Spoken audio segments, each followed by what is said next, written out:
SmileyTrips.com இந்தியாவின் number 1 tour operator. இவங்க Dubai dhow க்ரூஸை வெறும் $999 கொடுக்குறாங்க.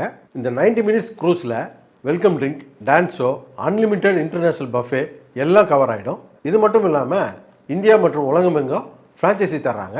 5லேருந்து 10 லட்சம் இன்வெஸ்ட்மெண்ட்டில் டூரிசம் ஃப்ரான்ச்சைசி ஸ்டார்ட் பண்ணணும்னா உடனே SmileyTrips.com தொடர்பு கொள்ளுங்கள். இன்ஃபினிட்டி கிரியேஷன்ஸ் பி ரவிச்சந்திரன் வழங்கும் எஸ். இயக்கத்தில் விமல் நடிக்கும் தேசிங்கு ராஜா 2 ஜூலை 11 முதல் உலகமெங்கும். விஜய் ஆண்டனி பிலிம் கார்பரேஷன் மீரா விஜய் ஆண்டனி வழங்கும் லியோ ஜான் பால் இயக்கத்தில் விஜய் ஆண்டனி மற்றும் அஜய் திஷா நடிக்கும் மார்கன் ஜூன் 27 முதல் உலகமெங்கும். பிடிஜி யூனிவர்சல் பாபி பாலச்சந்திரன் வழங்கும் வைபவ், மொட்ட ராஜேந்திரன், ரெடின் கிங்ஸ்லி, ஆனந்தராஜ் நடிக்கும் காமெடி படமான சென்னை சிட்டி கேங்ஸ்டர்ஸ் இப்போது திரையரங்குகளில். இன்றைக்கி நம்ம திரைவிமர்சன நிகழ்ச்சியில் இயக்குனர் நெல்சன் வெங்கடேசன் இயக்கத்தில் வெளியே வந்திருக்கிற DNA படத்தை பற்றி பார்க்க போகிறோம். இந்த படத்துடைய கதையை பற்றி பார்த்தோம்னா, படத்துடைய ஆரம்பத்தில் ஹீரோ லவ் ஃபெயிலியரில் சரக்கு போட்டு சுற்றிக்கிட்டு இருக்காரு. இன்னொரு பக்கம் ஹீரோயின் வந்து அவங்க ரொம்ப வெள்ளந்தி, மனசில் பட்டதை அப்படியே பேசிடுவாங்க. எங்கே என்னத்தை பேசணும் அப்படின்றது தெரியாது.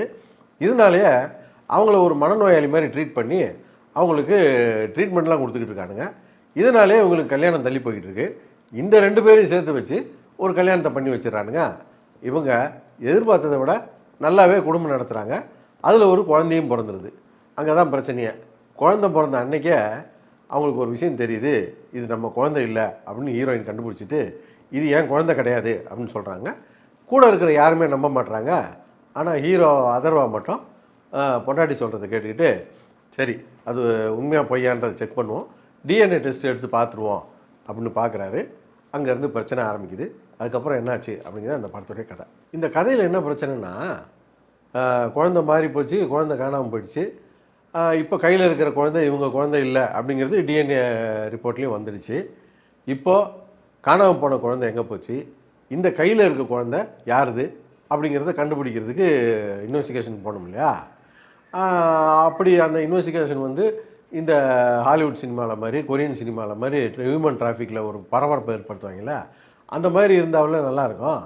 அப்படியான ஒரு இன்வெஸ்டிகேஷனே படத்தில் நடக்கலை. இன்னும் சொல்லப்போனால் இன்வெஸ்டிகேஷனே நடக்கலை. இந்த ஒரு ஆட்டோக்காரன் வருவான் படத்தில், அவன் கூட ஒரு இன்வெஸ்டிகேஷன் பண்ணுறான். ஃபோன் பண்ணி சொல்கிறான், சார் இன்றைக்கி ஒரு பூஜை நடக்குது, நரபலி நடக்க போகுது, பாடத்தோட்டத்தில் நடக்க போகுதுன்னு. அந்தளவுக்கு கூட ஒரு இன்வெஸ்டிகேஷனை போலீஸும் பண்ணல, ஹீரோவும் பண்ணல. சரி அது போகலன்னா பரவாயில்ல. இதுக்கு முன்னே காமிச்ச அந்த ஹீரோ லவ் ஃபெயிலியரில் சரக்கு போட்டு சுற்றிட்டு இருந்தாருன்ற கதை என்னாச்சு, ஹீரோயினுக்கு மனநிலை சரியில்லை அப்படின்னு ஒரு கதையை கொண்டு வந்தாங்களே அது என்னாச்சு, அதுக்கு இந்த படத்துக்கு என்ன சம்மந்தம்? அது வந்து டைம் வேஸ்ட் தானே. ஃபுட்டேஜுக்கு படம் எடுத்து வச்சுருக்காங்க, படம் பார்க்குறவனுக்கு டைம் வேஸ்ட் தானே அது. ஹீரோவுக்கும் ஹீரோயினுக்கும் கல்யாணம் ஆச்சு, அப்புறம் குழந்தை பிறந்துச்சு அப்படின்னு ஒரு படத்தை ஆரம்பிச்சிருந்தாலும் இதுதானே கதை. அந்த கதை எதுக்கு? அப்புறம் படத்தில் ஹீரோ வந்து போலீஸில் புகார் கொடுக்குறாரு. அதோடு சரி, போலீஸ் டிபார்ட்மெண்ட்டே இவர் கையில் எடுத்துக்கிறாரு. இவர் எடுக்கிறது தான் அதுக்கப்புறம் முடிவு. யார் கிடச்சாலும் இழுத்து போட்டு அடிக்கிறாரு. எந்த முடிவாக இருந்தாலும் இவரே எடுத்துக்கிறாரு. இதனாலே இந்த படத்தில் இந்த காணாமல் போன குழந்தை எப்படியாவது இவங்களுக்கு கிடைச்சிடணும் அப்படிங்கிற எண்ணம் நமக்கு வரவே இல்லை. இவர் தான் கிடைக்கிறவங்களாம் போட்டு அடித்து சண்டை போட்டு ஹீரோ வில்லன் கதையாக்கி வச்சுருக்காரு. அதனாலேயே இந்த குழந்தை நமக்கு கிடைச்சிடணும் அப்படிங்கிற எண்ணத்தையே இவங்க நமக்கு கடத்தலை. இந்த பழைய படத்துலலாம் கிளைமேக்ஸில் எல்லோரும் ஒன்று கூடி நிற்பாங்க, அப்போ சுபம்னு போடுவாங்கள்ல, அந்த மாதிரி இந்த படத்தில் இருக்கிற கேரக்டர்லாம் தேவை இருக்கோ தேவையில்லையோ ஒரு கோயிலில் குமிச்சு அங்கே வச்சு ஒரு கிளைமேக்ஸை முடித்து படத்தை முடிச்சிட்டாங்க. நல்ல ஒரு இன்வெஸ்டிகேஷன் த்ரில்லராக வந்திருக்க வேண்டிய படத்தை ஹீரோ வில்லன் படமாக மாற்றி கோட்டை விட்டாங்க. Smiley Trips, international tour packages at reasonable prices.